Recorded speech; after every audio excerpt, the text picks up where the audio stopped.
प्रिया शादी करने के नाम से डर रही थी और बार बार अपनी मम्मी से एक ही बात कह रही थी, मम्मी यहाँ मायके में तो आपने ये बात सबसे छुपा ली और मेरी कभी भी इंसल्ट नहीं होनी थी, पर ससुराल में ये बात किसी को भी पता चल गई तो आप जानते हो ना मम्मी, वहाँ मेरा कितना अपमान होगा जब मेरी सास और पति को ये पता चलेगा कि मैं रात में सोते वक्त बेड पर सुसु करती हूँ, जो कि मेरे कंट्रोल से बिल्कुल बाहर है।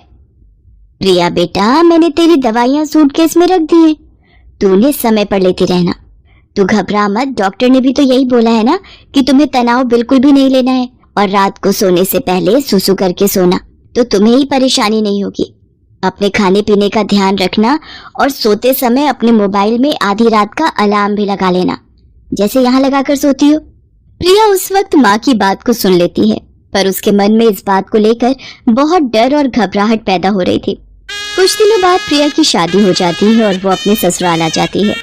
कुछ दिन तक प्रिया अपने फोन में अलार्म लगाकर सोती है तो सब कुछ ठीक चल रहा था, पर एक दिन प्रिया, अचानक मुझे ऑफिस के काम से बाहर जाना पड़ रहा है, पर मैं 2 दिन में वापस आ जाऊंगा। तुम इस बात को लेकर मेरे से नाराज तो नहीं होना? नहीं नहीं, मैं भला क्यों नाराज होने लगी, आपका काम पहले है, आप अच्छे से काम करके लौटना।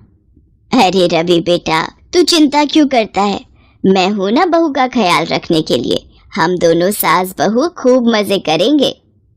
रवि काम से बाहर चला जाता है। उसी रात, प्रिया बेटा ये देख, मैंने हम दोनों के लिए कितनी बढ़िया वाली आइसक्रीम मंगवाई है, हम दोनों मिलकर खाते हैं। पर मैं तो आइसक्रीम खाती ही नहीं हूँ, क्योंकि ठंडी चीजें खाने से मुझे और ज्यादा सुसु आता है। पर माँ जी को मना कैसे करूँ, उन्हें बुरा लगेगा, मुझे आइसक्रीम खानी पड़ेगी। है ना कितनी बढ़िया वाली आइसक्रीम, हमारे यहाँ की मशहूर आइसक्रीम है।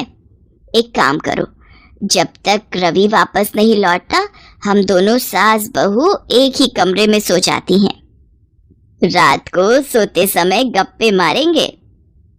जी जी ठीक है माँ जी, जैसा आप कहें। अब क्या करूं, मुझे माँ जी के साथ सोना पड़ेगा, कहीं रात में मेरा सूसू निकल गया तो मेरी तो सारी सच्चाई माँ जी और रवि के सामने आ जाएगी। उस रात प्रिया 2 बार अलार्म लगाकर सोई थी, इसलिए वो रात में 2 बार बाथरूम हुई थी, पर चिंता और डर से वो पूरी रात सो नहीं पाई थी।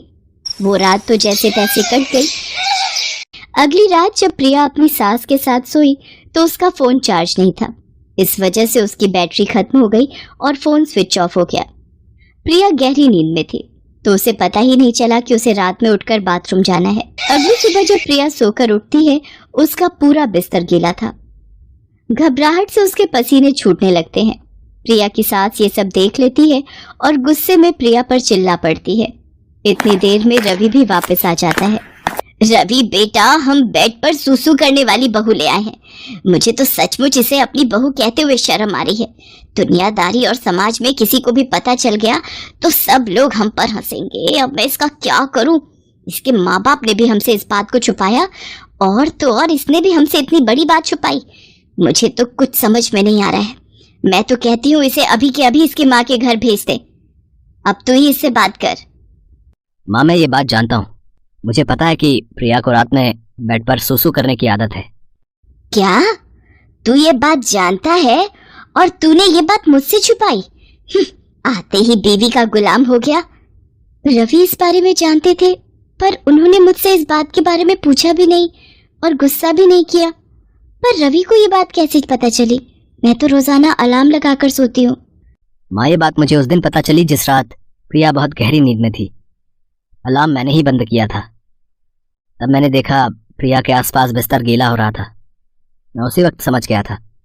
प्रिया, तुम्हें याद होगा जब उस दिन तुमने मेरे उठते से ही बेडशीट चेंज कर दी थी ताकि मुझे पता न चले। माँ, प्रिया की नज़र से सोचो, वो खुद इस आदत से कितनी शर्मसार होती होगी। शायद ये कई रातें सो भी नहीं पाई है। माँ, आप जानती हो इस आदत की सबसे बड़ी वजह तनाव है। आप तो खुद कहती हो किसी भी बीमारी की सबसे बड़ी वजह चिंता होती है। और माँ, हम कितनी बीमारियों का शिकार होते हैं और उन्हें ठीक करने के लिए इलाज के साथ साथ हमें अपनों के सहयोग की भी तो ज़रूरत होती है, तभी तो हम बीमारी से लड़कर ठीक हो पाते हैं। माँ, इस वक्त प्रिया जिस जगह खड़ी है शायद हम दोनों उसका अंदाज़ा भी नहीं लगा सकते। इस वक्त प्रिया को हम दोनों के सहयोग की बहुत ज़रूरत है। अच्छा माँ, एक बात बताओ, अगर यही आदत मुझ में होती तो फिर तुम क्या करती? मेरे ठीक होने में मेरी मदद करती या फिर मुझ पर गुस्सा करके मुझे घर से निकाल देती? माँ, अगर आप प्रिया को इस घर में नहीं रख सकती तो मैं प्रिया को लेकर कहीं और चला जाऊंगा। रवि की बातों को सुनकर प्रिया की आंखों में आंसू भर आते हैं और वो रो पड़ती है। सचमुच रवि एक अच्छा पति होने के साथ साथ एक अच्छा इंसान भी था।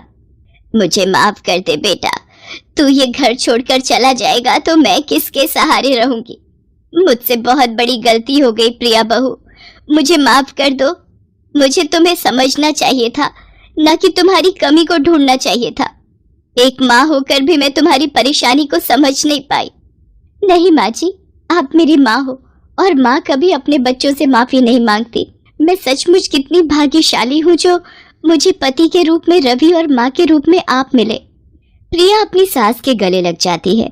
ये देखकर रवि भी बहुत खुश होता है। प्रिया अब रात में तरल पदार्थ ज्यादा नहीं लेती थी और समय पर सोती थी। प्रिया रात में कभी अलार्म से न उठ पाए तो रवि उसे उठा देता था ताकि प्रिया को रात में कोई परेशानी ना हो। प्रिया की सास और रवि प्रिया को खुश रखते थे। धीरे धीरे रवि और सास के सहयोग से कुछ समय में ही प्रिया की ये आदत पूरी तरह से छूट जाती है।